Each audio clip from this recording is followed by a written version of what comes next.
வாக்கை திருடும் எஸ்ஐஆர் என்ற இந்த கருத்தரங்க நிகழ்வில் எழுச்சி உரை ஆற்ற இருக்கின்ற சனாதன இந்துத்துவ பாசிசத்திற்கு எதிராக அனைத்து இந்திய அளவிலே போராட்ட களத்தில் முன் வரிசையில் இருக்கின்ற எழுச்சி தமிழர் தோழர் தொல் திருமாவளவன் அவர்களே, இந்த எஸ்ஐஆர் எதிர்ப்பு முன்மாதிரியாக ஒரு மிகச்சிறந்த ஆர்ப்பாட்டத்தை நடத்திவிட்டு வந்திருக்கின்ற விடுதலை சிறுத்தைகள் கட்சி தோழர்கள், இந்த கூட்டத்தில் பேசுவதற்கு ஏராளமாக இருக்கிறது. தொடக்கத்திலே இறந்து போன பிஎல்ஓக்களுக்கு பூத் லெவல் ஆபீசர் என்று சொல்லக்கூடிய அந்த பணியாளர்களுக்கு அஞ்சலி செலுத்தினோம். அந்த செய்திகள் வந்தவண்ணம் இருக்கின்றன. நேற்றைக்கு திரிணாமுல் காங்கிரஸ் கட்சியினுடைய எம்பி மாகுவா மொய்த்ரா, அந்த பெண் சொன்னார் இல்லையா, 52 வயது அங்கன்வாடி பெண் ஊழியர், வாழ விரும்புகிறேன் என்று சொல்லி தற்கொலை செய்து கொண்டார். அந்த பெண் அதை உருக்கமாக அவருடைய கடிதத்தை விவரித்துவிட்டு இந்த கொலைக்கு ஞானேஷ்குமார் பொறுப்பேற்க வேண்டும் அப்படின்னு பேசி அவர் ட்விட்டர்ல போட்டுள்ளார். ஆனால் 19 மரணங்கள் நடந்திருக்குது, கொலைகளும் மாரடைப்புகளும் நடந்திருக்குது. இது எதற்காவது எந்த மாநிலத்து தேர்தல் ஆணையராவது ஒரு வார்த்தை பதில் சொன்னாங்களா என்றால் இல்லை. இப்படிப்பட்ட ஒரு கொடூரமான திட்டத்தின் விளைவாக இவ்வளவு மரணங்கள் நிகழ்ந்திருக்கிறது. மாகுவா மொய்த்ரா சொன்னது போல ஞானேஷ்குமாரை தண்டிக்க முடியுமா, அவர் மேல ஒரு வழக்கு போட முடியுமா, ஒரு எஃப்ஐஆர் போட முடியுமா? முடியாது. ஏனென்றால் ஞானேஷ்குமார் சாகிற வரையில் அவர் இந்த பதவியில் இருந்து கொண்டு செய்கின்ற எந்த சிவில் கிரிமினல் குற்றத்திற்கும் அவர் மீது வழக்கு போட முடியாது என்று ஒரு சட்ட திருத்தத்தை 2020 போடி கொண்டு நிறைவேற்றியிருக்கிறார். எதற்காக? இந்த பித்தலாட்டங்கள், மோசடிகள் அனைத்தையும் அரங்கேற்றுவதற்கு ஒரு பாதுகாப்பு கவசமாக. இப்படி ஒரு சட்ட பாதுகாப்பு பிரதமருக்கு கூட கிடையாது. இந்த சட்ட பாதுகாப்பு உச்ச நீதிமன்ற நீதிபதிகளுக்கு கூட கிடையாது. சாகர வரையில ஒருவேளை ஆன்மீகவாதிகள் நம்புவது போல கடவுள் தண்டிச்சாதான் இங்க கோர்ட்ல தண்டிக்க முடியாது என்று ஒரு சட்ட திருத்தம் தேர்தல் ஆணையர்களுக்காக கொண்டு இறந்து போகிறவர்கள், தற்கொலை செய்து கொள்கிறவர்கள் பிஎல்ஓக்கள் மட்டும்தானா என்றால் இல்லை. மேற்கு வங்காளத்தில் எண்ணற்ற முஸ்லீம்கள் அச்சத்தின் காரணமாக தற்கொலை செய்திருக்கிறார்கள். என்ன அச்சம்? அவங்களை பங்களாதேஷ்ல இருந்து வந்த சட்டவிரோத குடியேறி என்று நம்மளை துரத்திடுவானோ என்று பயம். அது ஆதாரமற்ற பயமா? இல்லை. இதற்கு முன்னாலேயே பல மாநிலங்கள், பீகார்ல, வட இந்திய மாநிலங்கள்ல பல இடத்துல முஸ்லீம்களை போய் சோதனை போடுவது. நீ குடிமகன் தானா காட்டு. இப்ப நம்ம கேட்கறாங்க இல்ல, 2002 எங்க ஓட்டு போட்டீங்க, 2005 எங்க போட்டீங்க, உங்க அப்பா அம்மாவோட பர்த் சர்டிபிகேட் இருக்குதா, அவங்க ஓட்டு போட்ட ஆவணம் இருக்குதா, இதெல்லாம் கேட்டு அவன் ஒரு முஸ்லீமாக இருந்து அவனால் பதில் சொல்ல முடியவில்லை என்றால் அவனை பாராமிலிட்டரி போர்ஸ் சிஆர்பிஎஃப் வச்சு பிடிச்சு கொண்டு போய் பங்களாதேஷ் எல்லைக்குள்ள தள்ளி இருக்கிறார். இவங்க இங்கிருந்து தள்ளுறது, அவன் அங்கிருந்து விரட்டுவான். போகும் இடம் தெரியாமல் இந்த 2 நாடுகளுக்கு இடையில் இருக்கக்கூடிய நோமேன்ஸ் லேண்ட் ஆயிரக்கணக்கான பேர் கிடைக்கிறார். இது ஏற்கனவே வந்து கொண்டிருக்கிறது. இன்றைக்கு வங்காளத்தில் 1 கோடி பேருடைய பெயரை நீக்குவோம் என்று பிஜேபி பிரகடனம் செய்திருக்கிறது. தமிழ்நாட்டில் உங்களுக்கு தெரியும், திண்டுக்கல் சீனிவாசன் பேசியிருக்கார், 1 கோடி பேரை எடுத்துருவோம் அப்படின்னு. இப்பொழுது நான் பிசிக தோழர்களோடு பேசிக் கொண்டிருந்தேன், களத்தில் எப்படி இருக்குதுன்னு சொல்லி. ஒரு பூத்துக்கு குறைச்சலா 200-300 ஃபார்ம் கொடுக்கவே இருக்கிறாங்க.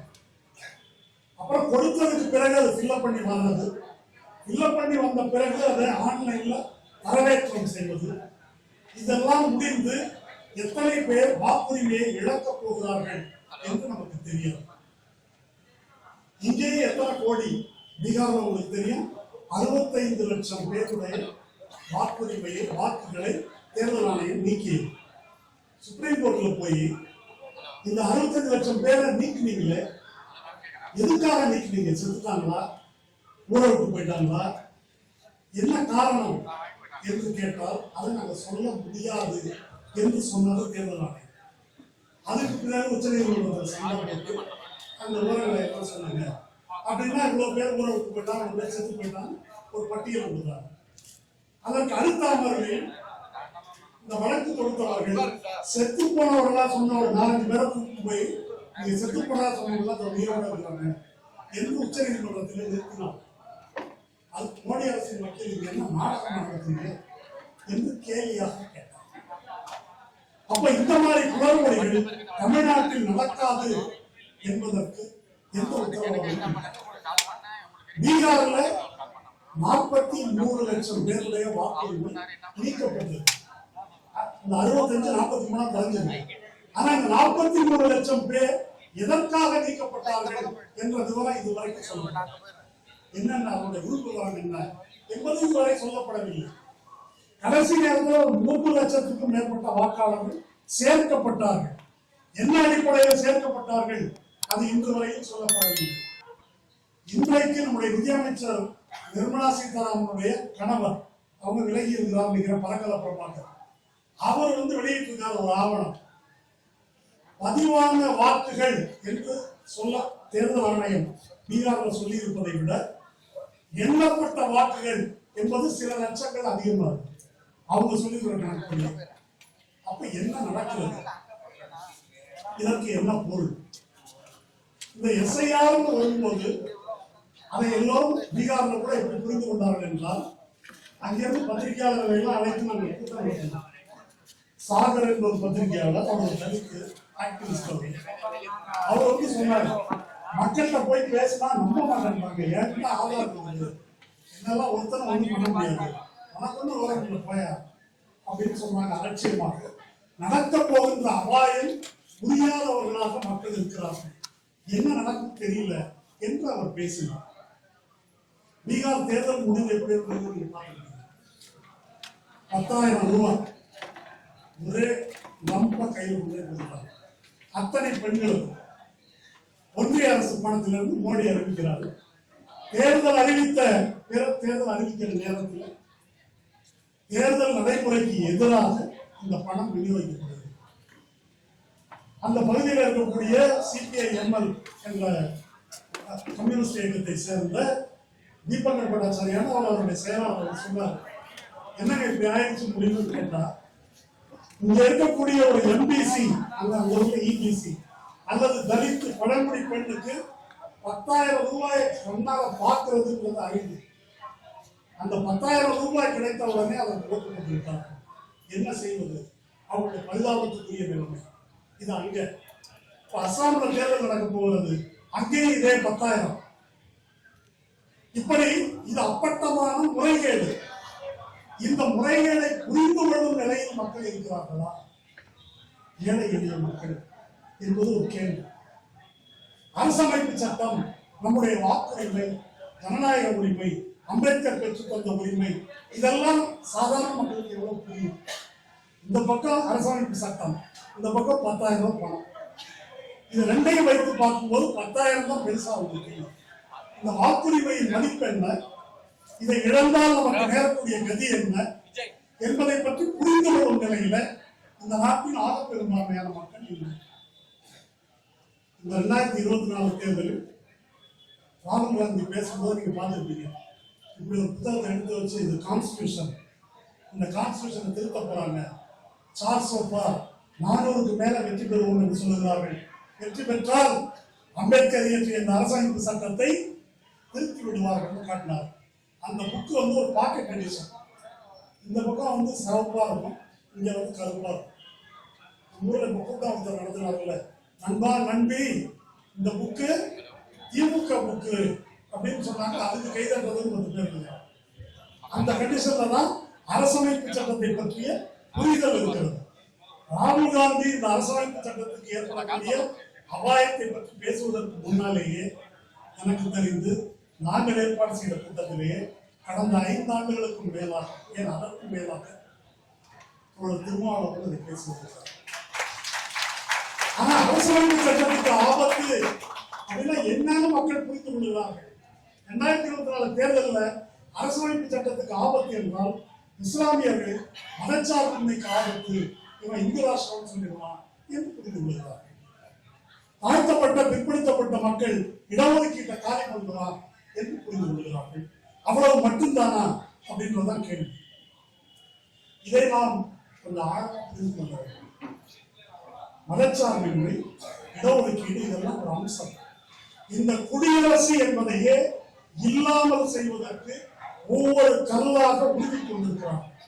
அதுல ஒரு நடவடிக்கை தான் குடியரசு. குடியரசுக்காக கான்ஸ்டிடியூஷன். அந்த குடியரசு என்பதே கிடையாது, மக்களாட்சி என்பதே கிடையாது என்பதை நோக்கி இந்த நாட்டை கொண்டு சென்று கொண்டிருக்கிறார்கள். இதை நம்ம புரிஞ்சுக்கணும். இது ஒண்ணு. அடுத்து வருது ஒரு நாடு ஒரு தேர்தல். அதுக்கு அடுத்து வருது டீலிமிட்டேஷன், தொகுதி மறுசீரமைப்பு. அதுக்கு பிறகு என்ன வருது? இரண்டாம் நாள் ஆளுநருக்கு தான் முற்று அதிகாரம்.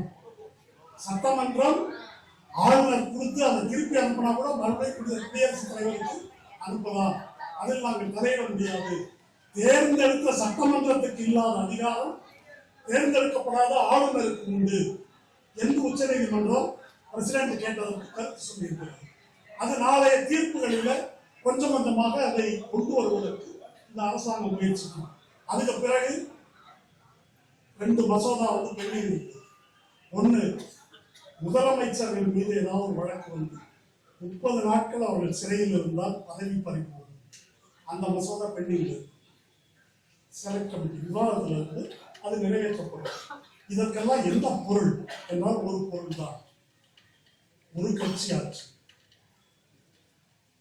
பிஜேபி மட்டும்தான் இருக்கும்.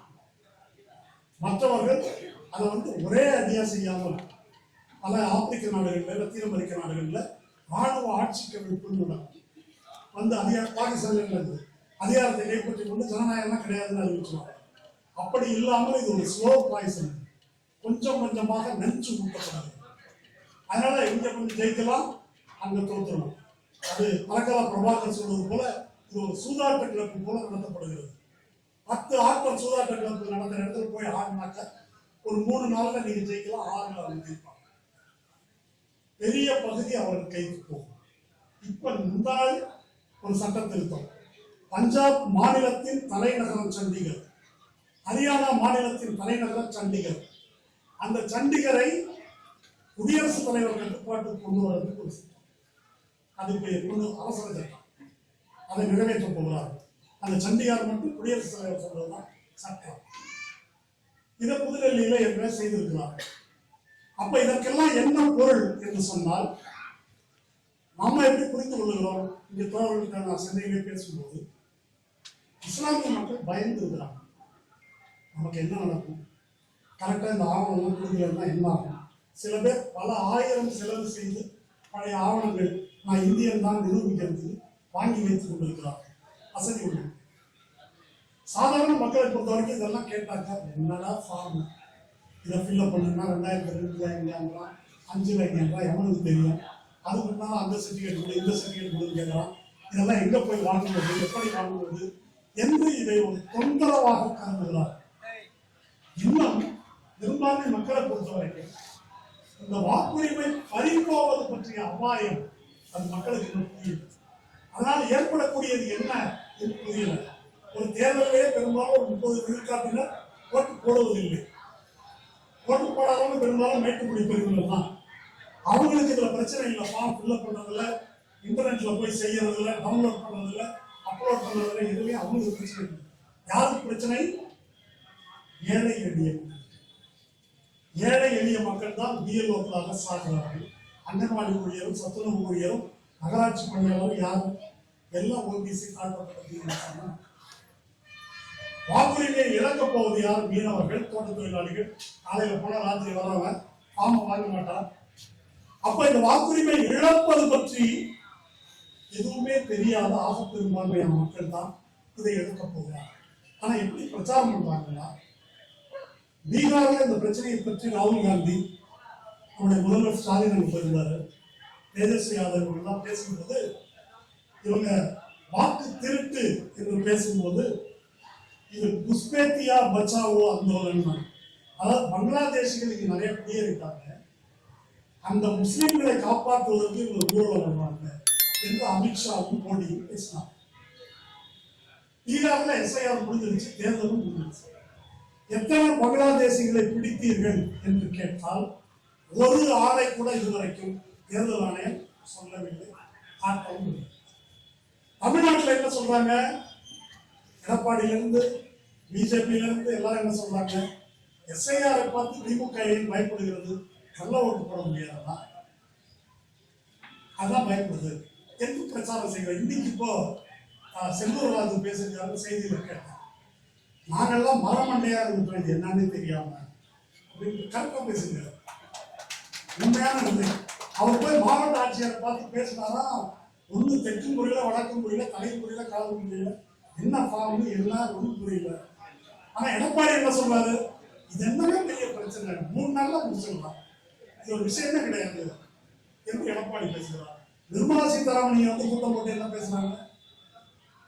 ஒவ்வொரு தேர்தலுக்கு முன்னால் எஸ்ஐஆர் நடந்திருக்கிறது, இதுவரைக்கும் 8 வாட்டி நடந்தது, 10 வாட்டி நடந்தது. இப்ப மட்டும் ஏன் கேட்கிறீர்கள்? ரொம்ப பெரிய அறிவாளி மாதிரி பேசுறாங்க. எஸ்ஐஆர் அதாவது ஒவ்வொரு தேர்தலுக்கு முன்னாலும் நடத்தப்படுவது சம்மரி ரிவிஷன். அதுக்கு ஃபாரம் ஃபில்அப் பண்றதெல்லாம் கிடையாது.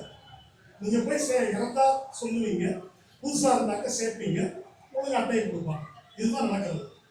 இப்போதான் இந்திய வரலாற்றிலேயே முதல் முறையாக குறிச்சுங்க, இந்த மாதிரி இதற்கு முன்னால் எப்போதும் நடந்ததில்லை. இப்படி ஒரு ஃபார்ம் கொடுத்து ஃபில்அப் பண்ணி வாங்குறதுலாம் கிடையாது. இது சட்டவிரோதம், அது தனி. இசிகாவும் சுப்ரீம் கோர்ட்ல கேஸ் போட்டிருக்காங்க, திமுகவும் வந்து கேஸ் போட்டிருக்கு. உச்ச நீதிமன்றம் என்ன சொல்ல போதும் பார்ப்பாங்க. ஆனால் இது ஒரு சட்டவிரோதமான நடவடிக்கை.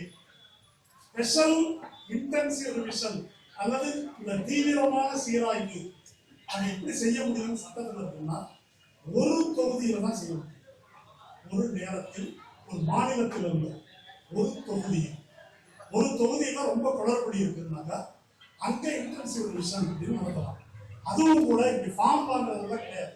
நிதானமா 2 மாசம் 3 மாசம் 6 மாசம் வீடு வீடா போய் செக் பண்ணி யார் உயிரோட இருக்கிறாங்க, யார் இறந்துட்டாங்க, என்ன தரவு, புதுசா யாரை சேர்க்கணும் என்று வருகின்ற என்யூமரேட்டர் அல்லது பிஎம்ஓ என்று சொல்லக்கூடிய அதிகாரிகள் இருக்கிறார். இதுதான் சட்டத்தில் இருக்கு. இன்னைக்கு இப்படி ஃபார்ம் கொடுத்து நீ இந்தூர்காரனா, இதுக்கு என்ன போட்டு யோசிச்சு சொல்லுங்களேன். இப்போ விஜயனுடைய ரசிகர்கள் அதை ரொம்ப கொண்டாடுறாங்க பயங்கரமா. அவங்க கூட அவங்க பெற்றோருக்கு பர்த் சர்டிஃபிகேட் இதெல்லாம் அவங்களுக்கு தெரியுமா இருக்குது. அவங்க அப்பா அம்மாவுக்கு பிறப்பு சான்றிதழ் கொடுக்கணும். யார் தெரியுது? 2002 2005 எங்கே வாக்களித்தார்கள் விவரம் கொடுக்கணும். கிராமத்துக்கெல்லாம் போகணும். இங்க ஈசிஆர்ல ஒரு பெரிய பிரச்சனை. 3 லட்சம் பேருடைய வாக்கு, 3 லட்சம் பேர் ஈசிஆருக்கு போடுவாங்க. அதாவது 2002 இந்த இன்டென்சிவ் ரிவிஷன் என்பது கிராமப்புறத்தில் இருந்தது, 2005 நகர்ப்புறத்தில் இருந்தது. இந்த 2க்கும் இடைப்பட்ட காலத்தில் தான் ஈசிஆர்ல குடியேற்றம் என்பது வருது. அப்ப நகரத்திலிருந்து பிளாட் வாங்கி வீடு வாங்கி புதுசு வரவங்க அப்படின்ற இந்த இடைப்பட்ட காலத்தில் போயிடுவாங்க. அவன் இந்த இன்டென்சிவ் ரிவிஷன்லயும் வரல, அதுலயும் வரல. அப்ப 3 லட்சம் பேர் 2லயும் வந்து நடுவில் நிற்கிறாங்க. நாங்க எதை கொடுப்பது என்று கேட்கிறாங்க. எத்தனை பேர்த்த பாஸ்போர்ட்? வெறும் ஆதாரை ஒத்துக்கொள்ள முடியாது என்று உச்ச நீதிமன்றத்தில் வாதாடி இருக்கிறது தேர்தல் ஆணையம். ஆதாரம் ஒத்துக்கணும் சுப்ரீம் கோர்ட் சொல்லியிருந்தது, ஆதாரம் மட்டும் நாங்கள் ஒத்துக்க மாட்டோம் என்று வாதாடி இருக்கிறார். இந்த உண்மைகளை எல்லாம் மறைத்து விட்டு நிர்மலா சீதாராமன் ஏதோ திமுக வந்து ஏமாத்துறதா, இல்ல செத்து போனவங்களுக்கு ஓட்டு வேணுமா என்று நக்கலா திமுறாக பேசுகிறார். அதுல உதயநிதி ஒன்று பேசியிருந்தார், எஸ்ஐஆர் என்பதை ஸ்பெஷல் இன்டென்சிவ் ரெஸ்ட்ரிக்ஷன் உடற்தேர்தலை வருது அப்படின்னு கிண்டல் பண்ணாங்க. அவங்க உலர்றதெல்லாம் தனியா இருக்கு, இப்ப நேரம் இல்லை. ஆனா நம்மளுடைய கணவர் சொல்லியிருக்காரு, இது ஸ்பெஷல் இன்டென்சிவ் ரிவிஷன் கிடையாது, ஸ்பெஷல் இன்டென்சிவ் ரிஜெக்ஷன், வாக்காளர்களை நீக்குகின்ற நடவடிக்கை. அதை பார்த்தா ரொம்ப தெரியும், அது தெரியாத அதனால இது இந்தியாவில் முதல் முறையாக வாக்காளர்களை நீக்கும் நடவடிக்கை என்பது வந்து அரங்கேறிக் கொண்டிருக்காங்க. இந்தியாவில் நம்ம வாக்குரிமை பெற்றது பெரும்பாலும் நமக்கு ஒரு உரிமை கிடைச்சிருச்சுனாங்க. அது எப்படி கிடைச்சதுன்னா நம்ம ஒன்று யோசிக்கணும். அது ரொம்ப நம்ம குழந்தையிலேருந்து காலகாலமாக நம்ம இருக்குது. அது போகும்போது தான் நம்முடைய அருமை தெரியும். அது இருக்கின்ற வரையில அது ரொம்ப அலட்சியமா பார்க்கலாம். இந்த வாக்குரிமை என்பது எப்படியெல்லாம் போராடி பெறப்பட்டது. வாக்குரிமை அனைத்து மக்களுக்கும் வாக்குரிமை வழங்க வேண்டும் என்று இந்த நாட்டில் முதல் குரல் கொடுத்தது ஒரு நூற்றாண்டுக்கு முன்னால் டாக்டர் பாபா சாஹேப் அம்பேத்கர். அனைத்து வாக்குரிமை இரட்டை வாக்குரிமை சொன்னாங்க. நான் சொல்வது அனைத்து மக்களுக்குமான வாக்குரிமை வேண்டும். அன்னைக்கு வட்டமேஜை மாநாட்டில் இந்தியாவின் பிரதிநிதிகளாக போயிருந்தவர்கள்லாம் அப்படியெல்லாம் கொடுக்க முடியாது, படிச்சிருக்கணும், சொத்து இருக்கணும் என்று வாதாடினார். அரசாங்கம் என்ன சொல்லுச்சு, அதெல்லாம் நிர்வாகத்தில் ரொம்ப கஷ்டம், நிர்வாகம் இவ்வளவு பேருக்கு அப்படி வாதாடினார். இவை ஒவ்வொன்றுக்கும் ஆணித்தரமான பதில சொல்லியிருந்தார். நேரம் அதை குறைக்க முடியாது. அவர் என்ன சொல்றாரு, வாக்குரிமை என்பது நீ போடுகின்ற பிச்சை, முதல்ல.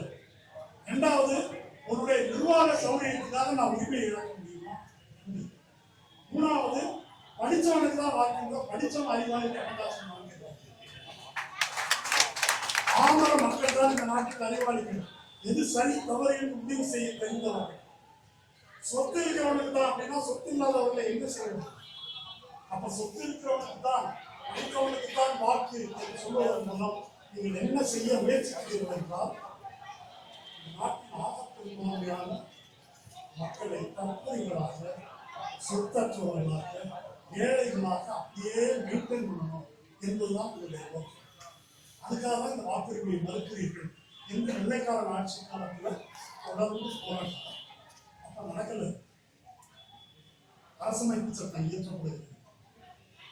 அரசமைப்பு சட்டம் இயற்றப்படும் போதே யாரெல்லாம் ஜனநாயகம் என்று முடிவு செய்து கொள்கிறார், யாரெல்லாம் வாக்காளர்கள் என்று கணக்கெடுக்கும் வேலை இந்த பக்கம் அம்பேத்கர் தலைமையில அரசியல் நிர்ணய சபை பேசிக் கொண்டிருக்கும் போதே கணக்கெடுப்பு வந்து இங்க நடக்குது. அதை பற்றி ஒரு நூல் இஸ்ரேலை சேர்ந்த ஒரு பேராசிரியர் ஒரு ஆய்வு எழுதியிருந்தார், ஹவ் இந்தியா பிகேம் டெமோக்ரசி. அதை படிக்கும்போது ரொம்ப நெகிழ்ச்சியா இருக்கும். உங்களுக்கு தெரியும் அந்த காலகட்டம் எப்படிப்பட்ட காலகட்டம். இந்தியா பாகிஸ்தான் பிரிவினை 10 லட்சம் பேர் கொல்லப்பட்டார்கள் ரெண்டு தரப்பில். இங்க இருக்கக்கூடிய முஸ்லீம்கள் இங்கே இருக்கிறதா பாகிஸ்தானுக்கு போறதா புரியல, குழப்பம் பேர் இல்லை பகுதியில் இருக்கிறோம். அதே போல இந்த பக்கம் வங்காளத்துக்கு அதே போன்ற நிலைமை. வங்காளதேசம் என்று சொல்லப்படும் இடத்துல ஏராளமான இந்துக்கள் தாழ்த்தப்பட்டவர்கள் நடைபெறுகிறார். அங்கே இருக்கிறதா இங்கே வர்றதா என்று குழப்பம். இப்படிப்பட்ட சூழலில் வாக்காளர்களை சேர்க்கும் பணி வந்து நடக்குது. அந்த பணி விரிவாக அவங்க சொல்லிட்டு போறாங்க. ஆனால் அந்த புத்தகத்தில் மிக முக்கியமாக சொல்லப்பட்டிருக்கிற ஒரு விஷயம், இந்த மண்ணில் இருக்கின்ற எந்த ஒரு மனிதனும் விடுபட்டு போகக்கூடாது வாக்காளர்கள் என்று தேடி தேடி சேர்த்திருக்கிறார். இப்போ வந்து உன் அட்ரஸ் என்ன, உங்க அப்பா அம்மாவுக்கு வந்து பச்சை இது இருக்குதா, உங்க தாத்தா எங்க இருக்காரு, உறவினர் பேர் என்ன, இந்த சர்டிஃபிகேட் அந்த சர்டிஃபிகேட் எதுவும் கேட்கல. அட்ரஸே இல்லாதவர்கள் சென்னை, மும்பை, கல்கத்தா போன்ற நகரங்களில் இறைப்பதற்காக வந்து பிளாட்ஃபார்ம்ல படுத்திருக்கிறவங்க, ஹோட்டல்ல வேலை பார்த்தவங்க, வீட்டு வேலை செஞ்சவங்க, மூட்டை தூக்கினவங்க, மார்க்கெட்ல வேலை பார்த்தவங்க, வீடு கிடையாது, இப்படியெல்லாம் ரோடால படுத்திருக்கிறாங்க. இவர்களுக்கெல்லாம் என்ன அட்ரஸ் போட்டு நான் வாக்குறுதி தருவது என்று கேட்டு எழுதுகிறார்கள். அதுக்கு அன்றைய தலைமை தேர்தல் அதிகாரி வராங்கல்ல பிஎல்ஓ, நீங்க என்ன செய்றீங்கன்னா இந்த ஹோட்டல் வாசலுக்கு போங்க, இல்லை அந்த மரத்தடிக்கு போங்க, அங்க படுத்துக்கிறான், 2 நாள் போய் பாருங்க, படுத்திருந்தாக்க அதான் அட்ரஸ், அவன் வாக்குறுதி என்று முடிவு செய்வான். அப்படி முடிவு செய்யப்பட்டது. இன்னைக்கு இது இருக்கா, அது இருக்கா, அது இருக்கா, அப்பன் சர்டிஃபிகேட் இருக்கா, தாத்தாவின் சர்டிஃபிகேட் இருக்கா, இல்லைன்னா அவன் வாக்குறுதி கிடையாது. நீ இந்தியன் என்பதை நிரூபி, நீ தமிழன் என்பதை நிரூபி. இப்ப என்கிட்ட உங்க அப்பாவோட பட்ஜெட் எடுத்ததுனாக்கா, இந்தியா என்ற ஒரு நாடு உருவாவதற்கு முன்னாலே எங்க அப்பா பிறந்தாரு, எங்க அப்பா பிறந்தாரு. எங்க அப்பா பிறந்ததுக்கு அப்புறம் தாங்க இந்தியா. ஆகஸ்ட் 15, 1947 அப்புறம் தான் இந்தியா. முழு இந்தியா கூட கிடையாது. புதுக்கோட்டை சமஸ்தானம் கிடையாது, திருவிதாங்கூர் சமஸ்தானம் கிடையாது, ஹைதராபாத் நிஜாம் கிடையாது, ஜுனாகட் சமஸ்தானம் கிடையாது, ஜம்மு காஷ்மீர் கிடையாது, திரிபுரா கிடையாது. இந்த பகுதி எதுவும் ஆகஸ்ட் 15 இந்தியாவோடு சேரும். அப்ப தொன்று தொட்டு இந்த மண்ணில் வாழக்கூடிய மக்களை யாரோ ஒரு இந்திக்காரி ஒரு அதிகாரி வந்து அர்ச்சனா பண்ணுறாங்க, இல்லை ஞானேஷ்குமாரா வந்து நீ இந்த மண்ணின் மையத்தான் நிரூபி, அயோக்கியத்தனம். யாருக்கு நம்ம பதில் சொல்லணும்? எதற்காக பதில் சொல்லணும்? எதை நிரூபிக்க வேண்டும்? இது நம்முடைய சுயமரியாதைக்கு தன்மானத்துக்கு விடப்பட்ட சவால் இல்லையா என்ற முறையில் சொல்லியிருப்பாங்க. வாக்குச்சீட்டுல குளறுபடி நடக்குது. இப்போ ராகுல் காந்தி காட்டினார் இல்லையா, ஒரு பிரேசில் நடிகை, ஒரு மாடல், அவங்க பேர்ல 25 வாக்குகள் அவங்க பேர் இருக்குது. அப்புறம் ஒரு பெண் பேர்ல 263 அடையாள அட்டை, ஒரே போட்டோல. இப்படியெல்லாம் இருக்குது. இதை சுத்தம் செய்ய வேண்டாமா என்று தேர்தல் ஆணையம் கேட்கிறது. உங்களுக்கு நான் சொல்ல முக்கியமா, கணினி துறையில இந்தியா ரொம்ப முன்னேறி சொல்றாங்க. 2017ஆம் ஆண்டிலேயே டீடூப்ளிகேஷன் சாஃப்ட்வேர் என்ற ஒரு சாஃப்ட்வேரை தேர்தல் ஆணையம் அறிமுகப்படுத்துச்சு. அப்படின்னா என்ன? இந்தியாவில் உங்க போட்டோ சென்னையில் நீங்க வாக்காளர் அப்படின்னு சொன்னா, இன்னொரு இடத்துல ஒருவேளை நம்ம வந்து வேற ஊர்ல சிதம்பரத்துல நீங்க வந்து அங்க ஒரு எபிக் கார்டு வாக்காளர் அடையாள அட்டை வாங்கிட்டு இந்த ஊருக்கு வந்துட்டு அதை கேன்சல் பண்ணாம இருக்கும். அப்போ உங்க பேர்ல சிதம்பரத்துல ஒரு அட்டையும் சென்னையில ஒரு அட்டையும்.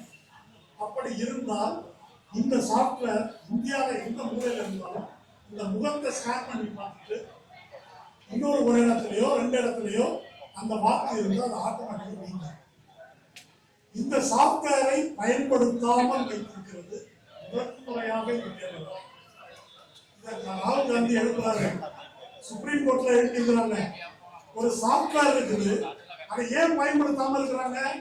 ஏனென்றால் அப்பதான் பிஜேபி கள்ள ஓட்டு போட முடியும். ஒரு ஆளு 10 இடத்துல அப்பதான் ஓட்டு போட முடியும். பீகார் தேர்தலின் போது 3 சிறப்பு ரயில்கள் விடப்பட்டன. ஹரியானால இருந்து டிக்கெட் இல்லாமல் 3 ரயில்வே ஆட்கள் கொண்டு வந்து இறக்கப்பட்டார்கள். அப்ப அந்த மாதிரி கள்ள ஓட்டு போடுவதற்கான வாய்ப்பு எப்ப கிடைக்கும் அப்படின்னு சொன்னா இந்த டீடூப்ளிகேட் சாஃப்ட்வேரை எடுத்தால் தான் கிடைக்கும். தமிழ்நாட்டில் அந்த பிரச்சனை இருக்குது. தமிழ்நாட்டில் உங்களுக்கு இந்த ஃபார்முடைய பின்பக்கத்துல 13 ஆவணங்கள் அப்படின்னு ஒரு பட்டியல் போட்டுருப்பாங்க. அந்த 13 ஆவணங்களை நீங்க படிச்சு பாருங்க.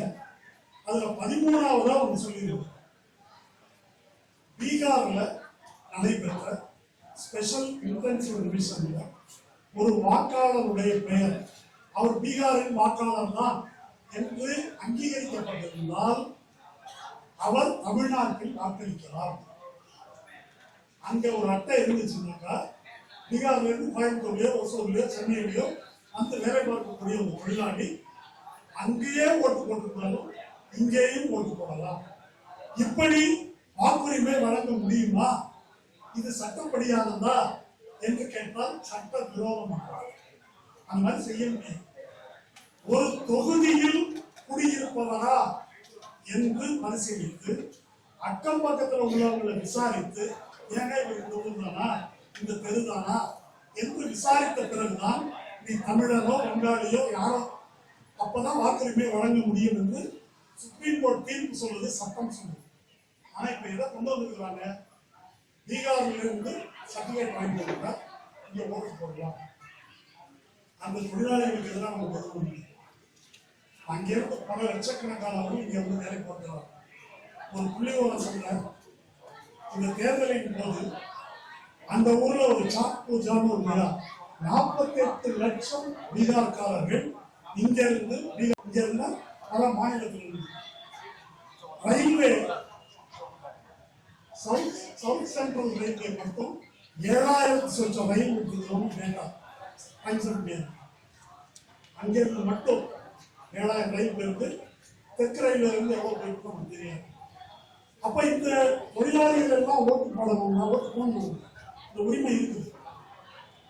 ராணுவத்தில் போலீஸ்ல அரசு பணியில் பணியாற்றுவதற்கு போஸ்டல் வாக்கு அப்படின்னு ஒரு உரிமை, தபால் வாக்கு போட முடியும். அந்த மாதிரி புலம்பெயர் தொழிலாளிகளுக்கு அவன் என்ன தொகுதிக்கு ஓட்டு போடணுமோ அதுக்கு தபால் வாக்கு கொடுப்பதற்கு பொதுவாக இப்படி ஒரு பித்தலாட்டத்தை ஏன் செய்கிறார்கள்? பிஜேபி இதை பயன்படுத்திக் கொண்டு வெற்றி பெற வேண்டும் என்ற நோக்கத்தினால்தான் இந்த பித்தலாட்டம் அங்கிருக்கிறது. அதனாலதான் கர்நாடகாவில் 1 லட்சம் வாக்கு மகாதேவ் சொல்றாங்க. ஹரியானாவில் 25 லட்சம் வாக்குகள் காங்கிரஸ் தான் ஜெயிக்கும் என்று எல்லா எக்ஸிட் போலும் சொல்லுது. ஆனா கடைசியில் பிஜேபி ஜெயிக்குது. எப்படின்னு ஆராய்ச்சி செய்தால் 25 லட்சம் வாக்குகள் போடப்பட்டது தரவுகளோட காட்டினார். தேர்தல் ஆணையம் பதில் சொல்றார். நீதிமன்றம் அதை வேடிக்கை பார்க்கிறது. மகாராஷ்டிராவில் 2024 தேர்தல் நாடாளுமன்ற தேர்தல், அதுல பெரும்பான்மையான நாடாளுமன்ற தொகுதியில் இந்தியா கூட்டணி வெற்றிருக்கிறது. 5 மாதம் கழிச்சு சட்டமன்ற தேர்தல் நடக்கிறது. அந்த சட்டமன்ற தேர்தலில் 80% தொகுதியில் பிஜேபி கூட்டணி வெற்றி பெறும். 5 மாசத்துல எப்படி நடக்கும் என்றால், இந்த 5 மாத காலத்தில் 41 லட்சம் வாக்காளர்கள் புதிதாக சேர்க்கப்பட்டுள்ளனர். 41 லட்சம் ஒவ்வொரு தொகுதியிலையும் டார்கெட் பண்ணி இந்த நாடாளுமன்ற தேர்தலில் இங்க நம்ம எவ்வளவு வாக்குல தோற்றோம், இந்த தொகுதியில் 10,000 வாக்கு வந்திருக்கா, அப்போ 15,000 பேர் சேரும் என்று சேர்த்திருக்கிறார். இந்த புகாருக்கு இதுவரைக்கும் தேர்தல் ஆணையம் கேட்டா அபிடவிட் என்ன அபிடவிட் எப்படி போட வேண்டிய எதற்காக போடணும்? முன்னாள் தேர்தல் ஆணையர் நவாசா குரேஷி எல்லாருமே காலையில் உண்மையான முறையாக பேசுகிறார்கள். ஆனால் தேர்தல் ஆணையர் அதை பற்றி கொஞ்சம் கூட கவலைப்படுகிறார். இப்போது தமிழ்நாட்டில் அப்படி ஒரு மோசடி அறிந்தது என்ன செய்யணும்? இது எப்படி சட்ட விரோதம், அரசமைப்பு சட்ட விரோதம் அப்படின்னு திமுக தெளிவான ஒரு விஷயம் கொண்டது. ஆனா தேர்தல் ஆணையம் நீதிமன்றம் என்ன செய்யுதுன்னா, பீகார்லயே மறைப்பட்டாங்க. எஸ்ஐஆர் என்பதே சட்ட விரோதம். என்னென்ன காரணத்தால நான் முதல்ல சொன்னது போல இந்த ஸ்பெஷல் இன்டென்சிவ் ரிவிஷன் என்று நாடு முழுவதும் நடத்த முடியாது. எனக்கு ஒரு ஃபார்ம் கொடுத்து இல்ல பண்ணி கொடு, இதை கொடுக்கலன்னா உனக்கு வாக்குரிமை என்று சொல்ல சட்டத்தில் இடம் இல்லை. இப்படி ஒரு ஃபாரம் கொடுக்கறதுக்கு தேர்தல் ஆணையத்துக்கு அதிகாரம் கிடையாது. நீ குடிமகனா என்று கேட்கின்ற அதிகாரம் தேர்தல் ஆணையத்துக்கு கிடையாது. ஒருத்தர் குடிமகன் இல்லை, சிட்டிசன் இல்லை என்று சொன்னால் உள்துறை அமைச்சர் அதை நிரூபிக்கணும். நம்ம நாட்டில் ஓட்டு போடுறதுக்கு என்ன தகுதி சொல்லணும்? ஒண்ணு இந்திய குடிமகனாக, 2வது புத்தி சுவாதீனம் உள்ளவனா. இந்த 2 தகுதிகள். இந்திய குடிமகனா இருக்கணும், புத்தி சுவாதீனம் உள்ளவனா இருக்கணும். திமுக பெட்டிஷன்ல ஒரு வாதம் வச்சிருக்காங்க. இப்ப குடிமகனான்னு என்ன நிரூபிக்க சொல்றீங்க, நாளைக்கு நான் மென்டல் இல்லையான்னு நிரூபிக்க சொல்லியாச்சு. நீ என்ன கணக்கு, நான் போய் சைக்காலஜிஸ்ட் சர்டிஃபிகேட் வாங்கினா என்று நீங்க கேட்பீங்களா? கேட்க முடியுமா? ஒரு குடிமகன் என்பதற்கு ஏற்கனவே சட்டத்தில் என்ன வச்சிருக்கீங்க? ஐயா இந்தியன் என்றால் என்னென்ன டாக்குமெண்ட் உங்கள்கிட்ட இருக்கணும், இந்த சட்டம் இருக்காங்க கிடையாது. நம்ம நாடு இந்த தேதியில இந்த நாட்டில் இருந்தவர்கள் குடிமகன். அதுக்கு பிறகு ஒரு இந்தியனுக்கும் ஒரு வெளிநாட்டவருக்கும் இருந்தால் அவர்கள் அந்த குடிமக்கள் என்ற கணக்கில் சேரலாம் என்று சட்டம் திருத்தப்பட்டுள்ளது. குடிமகன் என்று உனக்கு எதற்காக நிரூபிக்கணும்? உனக்கு கேட்பதற்கு என்ன அதிகாரம் இருக்கிறது? இந்த கேள்வி எல்லாம் சொல்லியிருக்கு. இதுக்கு மேல இன்னொன்னு இருக்கு. போன தேர்தல் வரைக்கும் நம்ம ஓட்டு போட்டோம் நாடாளுமன்றத்துக்கு. அந்த கார்டு செல்லாது. ஏன் செல்லாது? ஏன் செல்லாதுன்னா நிறைய குளறுபடி இருக்குது. கள்ள ஓட்டுறாங்க. அப்ப கள்ள ஓட்டு போட்டுதான் மோடி ஜெயிச்சிருக்காரு. அதானே அது பொருள் என்ன? 79 தொகுதிகளில் மோசடி நடந்திருக்கிறது. இதை நாங்கள் கூட்டம் போட்டு நாங்கள் பேசியிருக்கிறோம். பரகல பிரபாகர் வந்து பேசியிருக்காரு. புள்ளி விவரத்தோட வெளியே இருக்குது. பிஜேபி ஆட்சியே நடக்கக்கூடாது, இந்தியா கூட்டணி ஆட்சியும் நடந்திருக்கணும். 79 தொகுதியில் மோசடி நடந்தது. அப்போ ஒரு அட்டையை வந்து கொடுத்துட்டு தேர்தல் ஆணையம் எனக்கு ஒரு அட்டை கொடுக்குது, உங்களுக்கு கொடுத்துருக்கு, எல்லாரும் வாங்கி வச்சிருக்கிறேன். இப்ப இந்த அட்டை செல்லாது.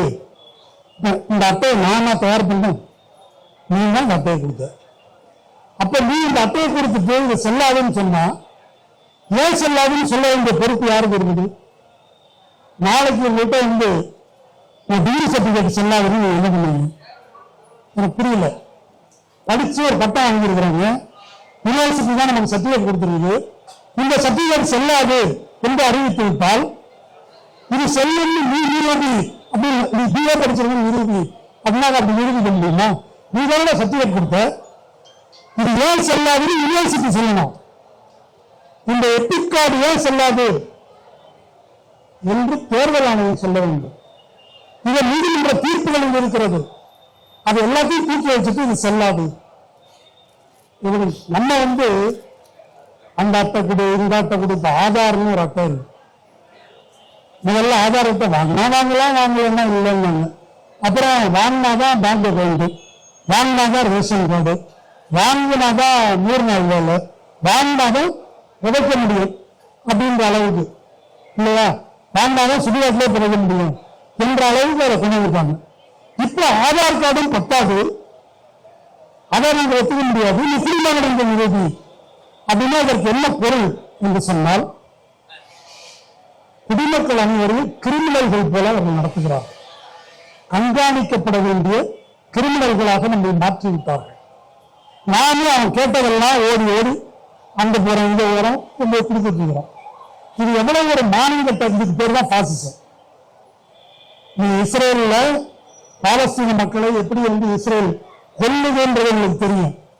ஆனா இஸ்ரேல்ல பாலஸ்தீன மக்கள்னு இருக்கிறாங்கல்ல முஸ்லிம்கள், அவர்களை எப்படி கண்காணிக்குது என்பதை பற்றி தனியா ஒரு புத்தகமே வந்திருக்கு. இப்ப அது பாலஸ்தீன ஒருத்தன் இஸ்ரேல் தெருவில் இப்படி நடமாடினா போலீஸ் இப்படி மொபைல் எடுத்து இப்படி காட்டினா இவன் பேர் என்னது, ஊர் என்னது, வயது என்னது, இவன் மேல என்ன கேஸ் இருக்கு, இவன் ஓட்டு போட்டான், இந்த கட்சி சார்புள்ளவன், அத்தனை ஜாதகமும் அதுல வரும். அந்த மாதிரி ஒரு கண்காணிப்பு ஏற்பாட்டை நமக்கும் இந்த மோடி அரசு செய்து கொண்டிருக்கிறது. அப்படி எல்லா டேட்டாவையும் எடுக்கிறாங்க. தனக்கு எதிரானவர்கள் யாரும் இயங்க முடியாத, அரசியல் ரீதியில் இயங்க முடியாத ஒரு நிலையை உருவாக்குகிறார்கள். இதை பற்றி நேற்று கல்கத்தாவில் முன்னாள் பத்திரிகையாளர் சந்திப்பில் பரகல பிரபாகரன் சொல்லியிருக்காரு, இது ஒரு இன அழிப்பு நடவடிக்கை, ரத்தம் சிந்தாத இன அழிப்பு நடவடிக்கை. ஒரு இனம் வேணாம்னா அழிச்சிருவாங்க. இப்ப எந்த இனத்தை அழிக்கிறார்கள் என்றால், யார் சனாதனத்தின் எதிரிகளோ, யார் பாரதிய ஜனதாவின் எதிரிகளோ, யார் இந்த பாசிசத்தை ஏற்றுக்கொள்ள மாட்டார்களோ, யார் காலங்காலமாக பார்ப்பனியத்துக்கு எதிராக போராடி இருக்கிறார்களோ அவர்களை அரசியல் அரங்கிலிருந்து அகற்றுவது என்பதுதான் இந்த SIR என்பதனுடைய நோக்கம். இதை முறியடிப்பது என்பது கட்சிகள் எப்படி புரிஞ்சுக்கிறாங்கன்னாக்கா, பூத் மேனேஜ்மெண்ட், நம்ம DLA கூட போய் நம்ம வாக்கு எதுவும் போகாம பார்த்துக்கிட்டா போதும் என்று கட்சிகள் நினைக்கலாம். அது வரைக்கும் கரெக்ட் தான். ஆனா இந்த பிரச்சனை அதோடு முடிவது அல்ல. நான் முதலில் சொன்னது போல அவங்களுக்கு ஒரு பெரிய மெகா பிளான் இருக்கு. 4 புறமும் நம்மை சுற்றி வளைத்திருக்கிறார்கள். இந்த தேர்தலில் திராவிட முன்னேற்ற கழக கூட்டணி நிச்சயமாக வெற்றி பெறும். வெற்றி பெற்றாலும் நாம் இந்த போராட்டத்தை தொடர்ந்து நடத்த வேண்டியிருக்கும். மாடு பிடிக்கிற உரிமைக்காக போராடுகிறோம், ஜல்லிக்கட்டு. அதை காட்டிலும் மிகப்பெரிய ஒரு உரிமை இது, வாக்குரிமை, குடிமகன் என்னும் உரிமை. அதற்காக போராட வேண்டும். அதில் உள்ள மிக முக்கியமான பிரச்சனை இது என்ன என்றே மக்களுக்கு தெரியாமல் இருப்பது. பெரும்பாலான மக்களுக்கு, படித்தவர்களுக்கும் படிக்காதவர்களுக்கும் அது ஒன்றும் வித்தியாசம் இல்லை. என்ன உரிமையை இழக்கிறோம் என்பதே புரியாத இந்த பாரதி பாட்டு இருக்கு இல்லையா, கஞ்சிக்கு வழியிலார் அதன் காரணம் ஏதென்று அறிவும் இல்லார் என்பது போல என்ன அப்படின்னு புரியாம நாம் இருக்கிறோம். அதை புரிய வைத்து மக்களை வீதியில் இறக்க வேண்டிய தேவை இருக்கிறது. அப்படி மக்கள் வீதியில் இறங்கி குரல் கொடுத்ததனால்தான் ஜல்லிக்கட்டுல உச்ச நீதிமன்றம் தனது முடிவை மாற்றிக்கொண்டது. இதிலும் கூட உச்ச நீதிமன்றத்தில் ஒரு முடிவு நமக்கு வேண்டும் என்றால், நமது உரிமை நிலைநாட்ட வேண்டும் என்றால், நாம் மக்களாகிய நாம், தமிழ் மக்களாகிய நாம், இந்திய மக்களாகிய நாம் வீதியில் இறங்கி நம்முடைய வாக்குரிமைக்கு குரல் கொடுக்க